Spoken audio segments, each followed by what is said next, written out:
మీరు ఎప్పుడు గెలిచారు? 2024 జూలైలో ప్రమాణ స్వీకారం చేశారు. జూన్ ఆఖరిలోనే ప్రమాణ స్వీకారం చేసినట్టున్నారు. అంటే 2024 జూన్ ఆఖరి అయిపోతే అంటే అది ఒక 6 మాసాలు, ఇది ఒక 12 మాసాలు. అంటే 18 నెలల్లో మీరు భూసేకరణ చేసేసి ఎయిర్పోర్ట్ కట్టేసేసి మొత్తం పూర్తి చేసేసారా?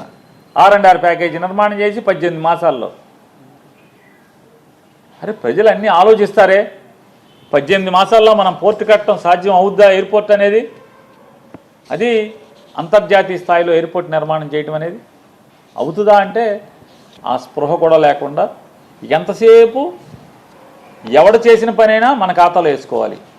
మేమే చేసామని చెప్పని డబ్బాలు కొట్టుకుని ఎవడో కష్టార్జితాన్ని కూడా మీ జేబులో వేసుకోవాలనేటువంటి తప్పుడు ఆలోచన మీ గురువు నేర్పిన, చంద్రబాబు నేర్పినటువంటి తప్పుడు సాంప్రదాయాన్ని తూచా తప్పకుండా అమలు చేస్తున్నటువంటి మన ఇండిగో రామ్మోహన్ నాయుడు గారు తంతు మనం చూస్తున్నాం.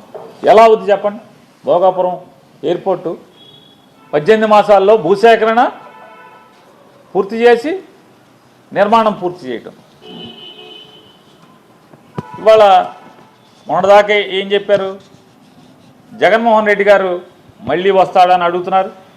జగన్ వచ్చి మేము తీసుకొచ్చిన వ్యాపార సంస్థలన్నీ కూడా పారిపోయేట్టు చేశాడని చెప్తున్నారు. మరి భోగాపురం ఎయిర్పోర్ట్ పారిపోలేదా? భోగాపురం ఎయిర్పోర్ట్ కట్టేవాళ్ళు పారిపోలేదా అని అడుగుతున్నాను. చంద్రబాబు నాయుడు గారు మీరే చెప్పారు కదా, మీ తండ్రి కొడుకులు ఇద్దరు మొత్తం అందరూ పారిశ్రామికవేత్తలు అందరూ పారిపోయారు అన్నారు కదా. పారిపోతే భోగాపురం ఎయిర్పోర్టు ఎలా పూర్తయింది?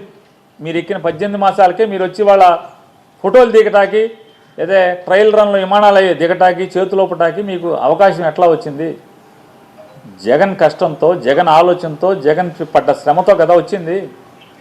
ఇవాళ మీరు ఫోటోలు దిగినంత మాత్రాన, మేమే చేశామని టీవీలో ఊకదంపుడు ఉపన్యాసం ఇచ్చినంత మాత్రాన ప్రజలకి వాస్తవాలు తెలుసు అనేది ఇదొకటే కాదు.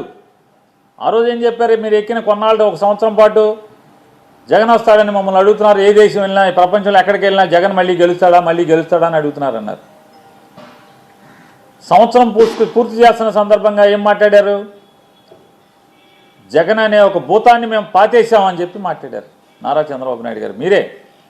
మీరు సంవత్సర పరిపాలన పూర్తి చేసుకున్న సందర్భంగా జగన్మోహన్ రెడ్డి అనే భూతాన్ని మేము పాతేసాం, అందుకనే పారిశ్రామికవేత్తలు పరిగెత్తుకొస్తున్నారు. వైజాగ్లో మాకు 20 లక్షలు పెట్టుబడులు పెడతాం, కోట్లు పెట్టుబడి పెడతామని చెప్పని పరిగెత్తుకొచ్చారు.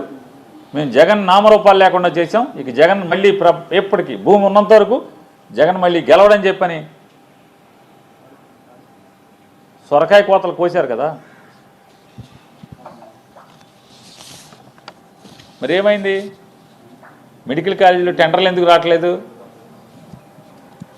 మీరు పిలిస్తే మెడికల్ కాలేజీ టెండర్లు ఎందుకు రావట్లేదు? మీ వాళ్ళేమో జగన్ భయపెట్టాడని రావట్లేదు. జగన్ రౌడీజం అని మీరే చెప్తారు. చంద్రబాబు నాయుడు గారు జగన్ రౌడీజం చేస్తున్నాడు, బెదిరిస్తున్నాడు అని చెప్తారు. ఓ పక్కేమో జగన్ ఏమో భూస్థాపితం చేశామని చెప్పి మీకు 6 నెలలు గడవలేదు కదా.